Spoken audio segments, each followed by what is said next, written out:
Greetings to Brigid's place at Christ Church Cathedral in Houston, Texas, and to all of you who are assembled.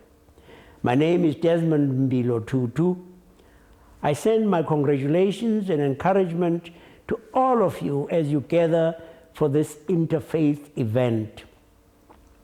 I'm told that Houston is the most racially, culturally, and ethnically diverse city in the United States, and your presence is evidence of that diversity. It is my hope that despite the differences you might experience, you'll be unified in your common desire to seek justice, peace, and goodwill among all peoples in Houston and elsewhere. I believe that diversity is absolutely necessary for deepest community, regardless of where you are or which groups of people you represent. Your strength is in your very diversity and in the common causes you pursue, working together to save our world. I also hope that you may become lasting friends. I speak to you as a Christian, but I know that God is clearly not a Christian. Accidents of birth and geography determine to a very large extent to which faith we belong. The chances are very great that if you were born in Pakistan, you are a Muslim, or a Hindu if you happened to be born in India, or a Shintoist if it is Japan, and a Christian if you were born in Italy.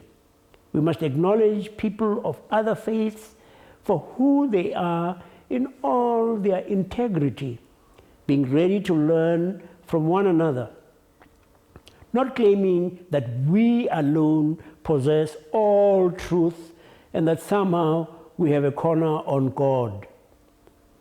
The supernatural and divine reality we all worship in some form or other transcends all our particular categories of thought, of imagining, because that divine reality is infinite and we are forever finite.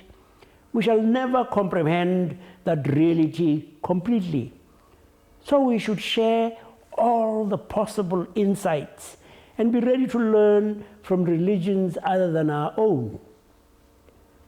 God's concern is for all God's children and for all of God's creation.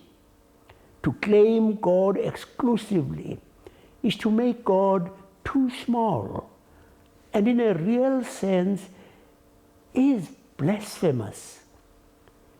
God is bigger than any one religion and cares for more people than, for example, Christians only, if only for the reason that Christians are quite late arrivals on the world scene. God has been around since even before creation, and that is a very long time.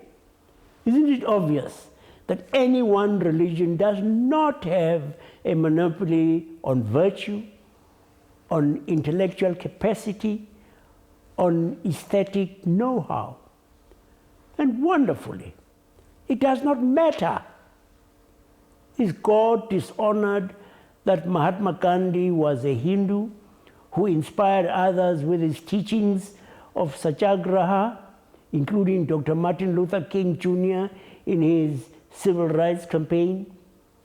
Is God dishonored that the Dalai Lama is a great adherent of Buddhism with his deep serenity and profound reverence for life? Of course not. Christianity, Judaism, and Islam all believe that human beings are created in the image of God and are in a relationship with that God. Each of these religions, in its intrinsic nature, compels its adherents to be people who strive for justice and for peace and for goodness. We put our religions into disrepute if we do not stand up for the truth, if we do not stand up for justice, if we are not the voice of the voiceless ones, if we do not stand up for those who cannot stand up for themselves. So, as you enjoy your time together, whether at a women's Seder or a women's pink iftar or some other interfaith gathering, my hope is that you discover the many common threads that bind you together. In so doing, you will be repairing the world that badly needs to be healed. Tikkun olam in Judaism. In your interactions with others, you will yourself become a more complete human being. Ubuntu, as we say in my country. I send you my blessings, my gratitude, and my best wishes as you participate in this important work. God bless you.